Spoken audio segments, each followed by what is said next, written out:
大丈夫ですわよ。なんかこう端っこの余分だったところをこう入れ込もうと思ったらビリッといってしまいました。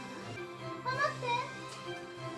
あっ、失礼いたしました。くしゃみが出てしまいましたわ。失礼いたしましたわ。くしゃみが出てしまいましたくしゃみってレベルじゃねえ。嘘でしょ。くしゃみですわよ。どう見てもどう考えてもくしゃみですわよ。立派なくしゃみでございます。ありがとうございますわ。やっぱお嬢様としてはくしゃみも大体